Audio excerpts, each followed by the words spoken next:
7 দশকেরও বেশি সময়ের অপেক্ষার অবসান। ইতিহাস গড়ে বিশ্বকাপের কোয়ার্টার ফাইনালে উঠেছে সুইজারল্যান্ড।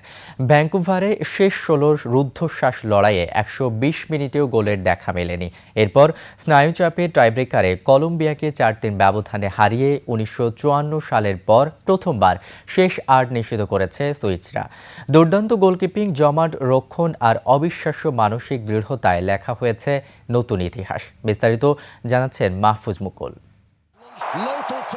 ৭২ বছরের অপেক্ষার অবসান। অবশেষে বিশ্বকাপের কোয়ার্টার ফাইনালে জায়গা করে নিয়েছে সুইজারল্যান্ড। 1954 সালের পর এই প্রথম বিশ্বকাপের শেষ 8-এ উঠল ইউরোপের দলটি। ভ্যাঙ্কুভারে অনুষ্ঠিত শেষ 16 ম্যাচে শুরু থেকেই ছিল স্নায়ুচাপের লড়াই। বলের দখল আর আক্রমণে এগিয়ে থাকলেও সুইস রক্ষণভাগ ভাঙতে পারেনি কলম্বিয়া। 21 মিনিটে গুস্তাভো পুয়ের্তার বাঁকানো শট অসাধারণ সেভে ফিরিয়ে দেন গোলরক্ষক গ্রেগর কোবেল। প্রথমার্ধের শেষ দিকে পাল্টা আক্রমণে ওঠে সুইজারল্যান্ড। ফাবিয়ান রিডার ও ড্যান অ্যান্ডোয়ের চেষ্টা ব্যর্থ করে দেন কলম্বিয়ার গোলরক্ষক কামিলো ভার্গাস। ফলে গোলশূন্য সমতায় বিরতিতে যায় দুই দল। দ্বিতীয়ার্ধে পাল্টা আক্রমণে জমে ওঠে ম্যাচ। তবে লুইস দিয়াজদের আটকে রাখে সুইস ডিফেন্স। অন্যদিকে অ্যান্ডোয়ের সুযোগও অল্পের জন্য হাতছাড়া হয়। নির্ধারিত 90 মিনিট শেষে স্কোরলাইন থাকে 0-0। অতিরিক্ত সময়ও নাটকীয়তার কমতি ছিল না।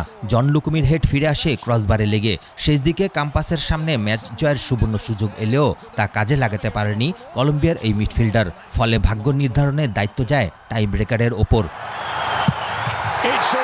সেখানেই নায়ক হয়ে ওঠেন সুইজারল্যান্ডের গোলরক্ষক গ্রেগর কোবেল।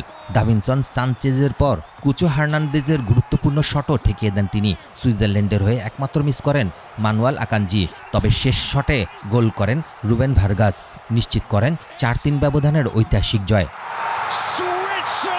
2014, 2018 ও 2022 টানা 3 বিশ্বকাপে শেষ 16 বাধা পেরোতে পারেনি সুইজারল্যান্ড। এবার সেই আক্ষেপ ঘুচিয়ে ইতিহাসের পাতায় নাম লেখালো সুইসরা।